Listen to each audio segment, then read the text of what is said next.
Waalaikumsalam warahmatullahi wabarakatuh.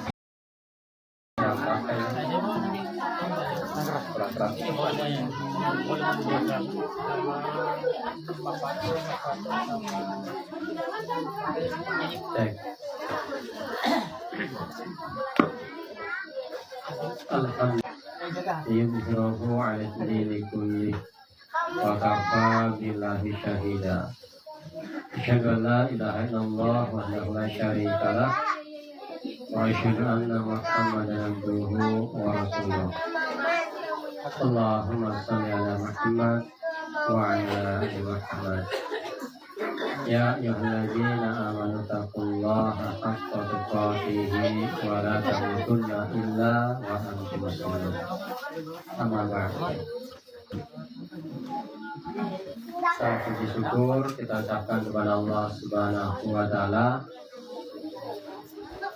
karena dengan limpahan rahmatnya kita masih diberi kesempatan untuk memperbaiki diri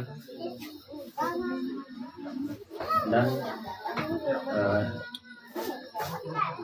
menambah ilmu, yaitu diberinya kesempatan guna untuk menambah ilmu, guna untuk beramal soleh, yaitu untuk mendekatkan diri kepada Allah Subhanahu wa taala.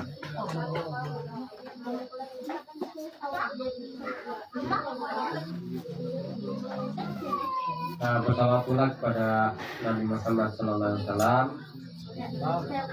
karena beliaulah suri teladan kita yang patut kita contoh dan kita teladani dan berusaha kita mengikuti sunnah-sunnahnya agar kita bisa sampai kepada dicintai Allah Subhanahu wa taala.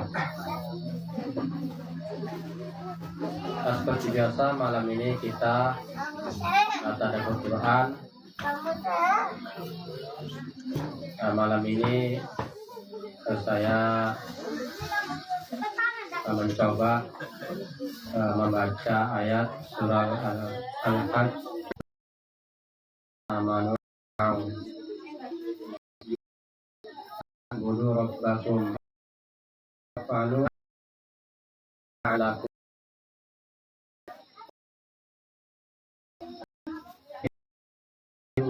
Ayat ini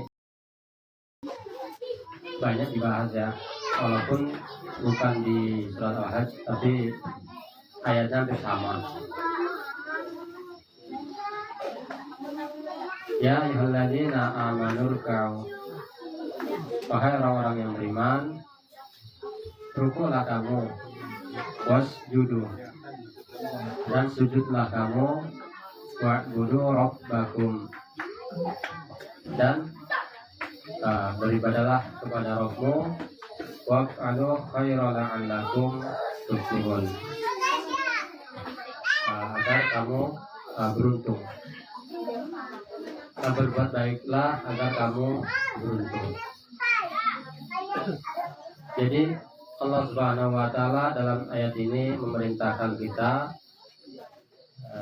laku orang-orang yang beriman, baik kita yang ada di Bukit Lebah atau yang menonton live kayak di rumah ataupun nanti yang sudah tidak live offline, yang sudah offline nanti akan ada videonya. Bahwasanya saya mau apa saya lupa. Silakan ditonton, dikaji. Silakan dikaji. Kita ulang lupa ini. Insyaallah. Kan kita nggak start belajar ya, lupa. Kemarin kita belajar bahasanya kalau yang pandai berbicara malah mana yang boleh. Jadi kita belajar berusaha memahami Al-Quran pelan-pelan dan berusaha kita ya ayyuhalladzina, wahai orang-orang beriman, sujud. Nah, maksudnya ini masuk sholat, yaitu perintah Allah untuk sholat. Yang untuk ruku dan sujud artinya sholat. Tetapi ada sebagian dari kelompok ya, yaitu bahasanya ketika menjadi wali tidak sholat hanya dengan zikir. Dengan ingat sajalah sudah cukup. Tidak demikian ya. Kalau kita melihat dari ayat-ayat Al-Quran, bahwasanya yang wali-wali itu ya bahkan sholatnya lebih daripada orang-orang biasa, dan bukan nggak sholat di sini. Berarti kalau yang tidak sholat itu bukan wali namanya. Bisa wali-wali, kalau setan. Kalau di ayat ini, bahkan di ayat lain juga diperintahkan kita untuk sholat. Kalau kita beriman kepada Allah dan hari akhir, ya sholat. Contohnya di surat Al-Baqarah juga ada, kan? Dzalika kita bulan roibati bulan lil muttaqin alladzina yu'minuna bil ghaib. Orang yang beriman itu alladzina yu'minuna bil ghaib wa yuqimunas shalah wa yuqimus shalah. Ya, wa yuqimunas shalah ya, salat. Sama ayat ini ya ruku. Jadi ayatnya banyak kalau kita lihat dalam Al-Quran, perintahnya untuk sholat. Jadi jika ada orang yang mengaku wali atau dijuluki wali tetapi tidak sholat, maka sebenarnya dia bukan wali. Wali syaitan. Ya seperti itulah. Jadi namanya wali ini ya lebih dari itu. Bahkan sholatnya ya kita lihat contohnya, yaitu teladan kita Rasulullah. Sholatnya itu sampai kakinya pecah-pecah. Kalau kita lihat baca surat ya, pertama dibacanya surat Al-Baqarah, kemudian Al-Imran, kemudian An-Nisa, baru dia ruku. Seperti itu ya. Wah, panjang banget itu. Baru mana? Makanya sampai pecah-pecah kakinya semua. Karena saking banyaknya, saking lamanya berdiri ya. Rukunya pun kalau kita lihat dari banyak riwayat juga, rukunya juga lama. Tidak seperti kita, makanya ada hadis lain, janganlah kalian sholat seperti burung mati biji-bijian, terlalu cepat rukunya dan terlalu cepat sujudnya. Jadi rukunya lama juga, enggak. Cuman kita ambil, tapi orang-orang soleh terdahulu jika mereka sholat sendiri itu lama. Makanya kalau kita sholat sendirian, apalagi yang hafalannya banyak, sebenarnya 30 juz, nah itu usahakan lama kan bang. Nah, karena para sahabat atau orang-orang zaman dulu itu ketika memelihara bacaan Qurannya dalam sholat, tidak seperti di luar sholat. Jadi di luar sholat orang itu. Nah, kalau kita dengar, pernah saya baca juga ya, itu Utsman bin Affan hanya menghafalkan Al-Quran satu rakaat.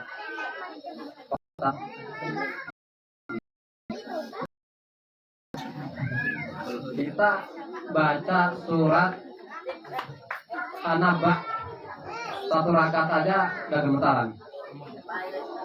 40 ayat ya, kan itu gemetaran. Apalagi satu juz. Makanya ada di pondok pesantren yang tahfiz Quran ya, ketika Ramadan mereka itu membaca satu rakaat itu satu juz, yang kuat ya berlanjut. Kan ada orang kampung itu mengikuti ya, yang ingin sholat berlama-lama mengikuti jamaah mereka itu, karena mereka orang pondok hafalannya kuat. Jadi ada orang-orang kampung ikutlah sholat pada mereka. Ternyata kadang nggak kuat juga. Biasa di kampung soalnya sebentar ya, tidak ikut. Nah, abang saya itu pernah ngikuti abang saya itu ya, tapi tidak konsisten karena kan terlalu lama ya, nggak kuat lah. Apalagi kita capek kerja ya. Nah, itu satu juz saja sudah kewalahan. Dan kakinya gemetaran. Pas siap sahur tentu kantuk ya. Ini kantuk ini. Nah, kita lanjut ya. Sholat. Sholat memang itu ibadah yang paling utama di kita. Nah, jadi tadi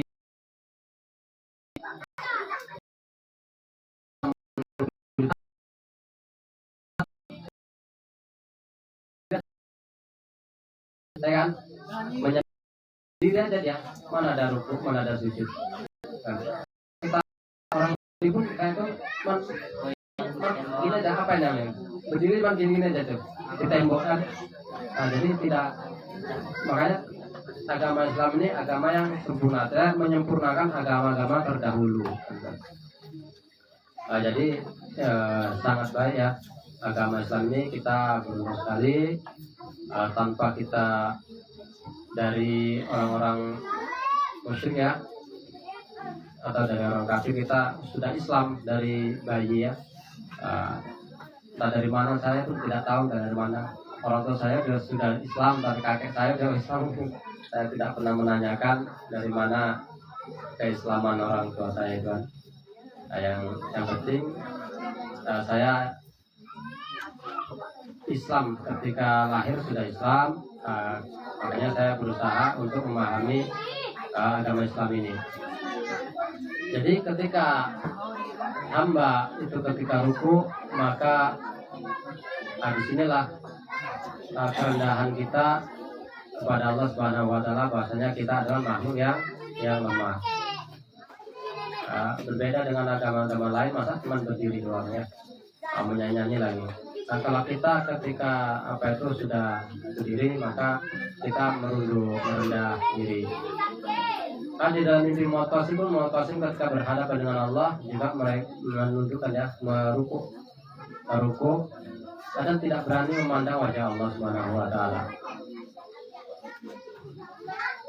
Jadi ruku ini artinya menghinakan diri, apalagi sujud ya, benar-benar kita menghinakan diri kepada Allah Subhanahu wa Ta'ala. Makanya kalau kita menghinakan kepada makhluk, jatuhnya syirik.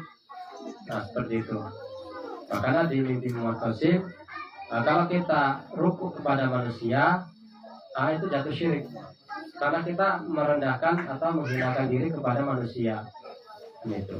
Kita pulang ketika sudah lebaran.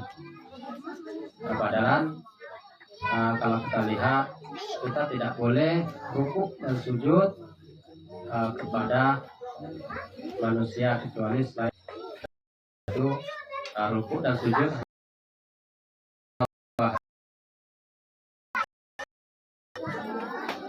Jadi tidak pantas kita rukuk dan sujud kepada makhluk.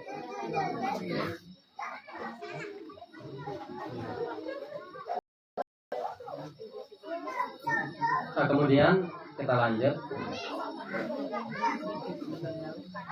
Dan sembahlah rohmu, dan berbuatlah kebaikan agar kamu mendapat kemenangan.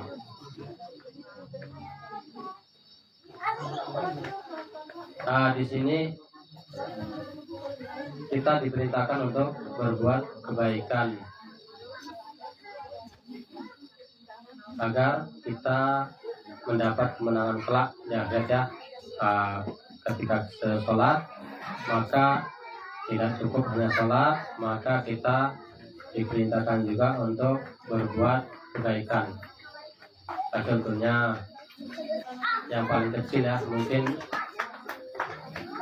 menyingkirkan gangguan dari jalan. Nah, itu kan suatu kebaikan ya, karena kita tidak tahu dari mana kita bisa nanti dimasukkan surga Allah, dari mana, atau dari mana Allah mencintai kita.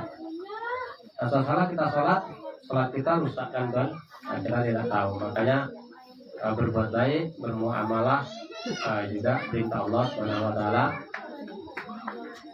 Apalagi berbuat baiknya itu hal yang diperintahkan pula yang sangat besar. Seperti kita memberi makan kepada orang miskin,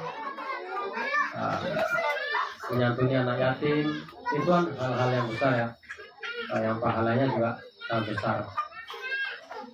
Nah ini itulah yang bisa mungkin mengantarkan kita kepada cintanya Allah, yaitu cinta yang benar-benar Allah berikan kepada kita.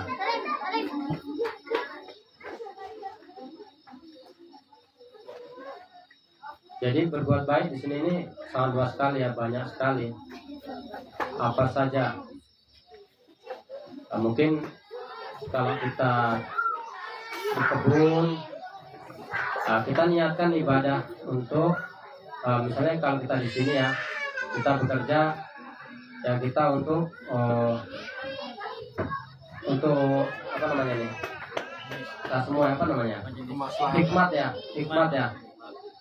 Hikmat karena kita di sini sistemnya kelompok, maka kita bekerja untuk kehidupan kita semua. Jadi bukan untuk pribadi, lain sama di luar.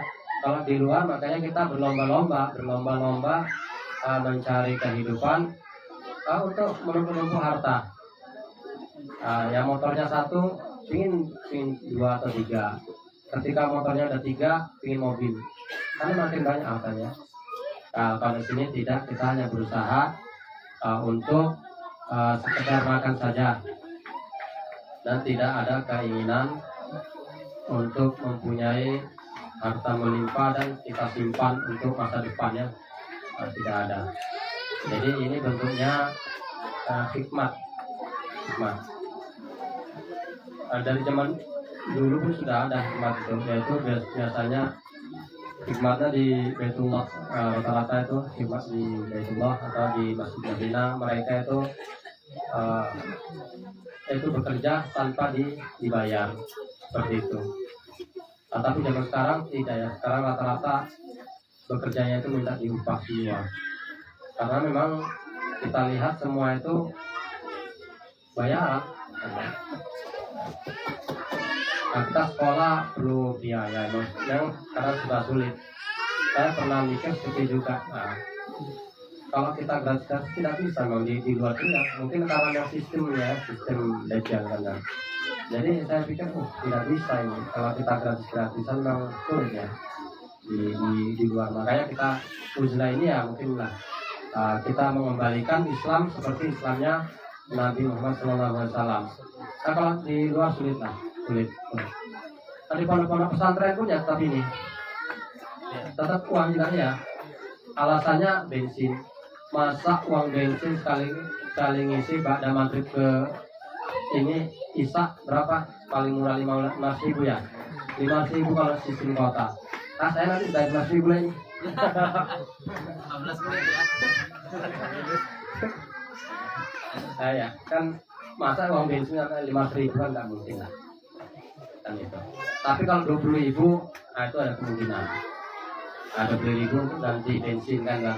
Kan kita memang pekerjaan kita itu mengajar ya. Nah, dari situlah dapat honornya sebenarnya kan. Nah, jadi sedangkan kajian ini ketika kita diminta sama umat, seharusnya kita datang itu dengan modal sendiri. Kan itu dengan modal sendiri. Kan kita sudah ada gaji tadi. Sama ketika kita juga masyarakat umum ketika mengaji juga modal sendiri kok. Saya mengaji dulu, saya dari kampung ke kota juga modal sendiri, bensin sendiri kan. Nah, mungkin seperti itu. Nah, kita belajar kan juga modal sendiri kan itu. Nah, ketika sudah menjadi ustadz, masa dibayar? Nah, seharusnya modal sendiri ketika dipanggil sama umat. Nah, seperti itulah. Nah, makanya di sinilah mungkin contoh pertama untuk menghidupkan kembali sunnah-sunnah yang telah dilalaikan atau diabaikan umat Islam. Makanya dari sini startnya nanti dikembalikan ke Pakistannya. Selanjutnya dikembangkan di Pakistan. Nah, mungkin kita cukupkan sampai di situ karena sudah terpelajar. Terima kasih sudah mendengar. Dari saya pribadi, karena masih kelemahan saya, karena belum banyak ilmu yang Allah berikan kepada saya, sehingga berkata pun terbata-bata. Dan jika ada kebaikan itu pasti datangnya dari Allah, pasti ya, datangnya dari Allah.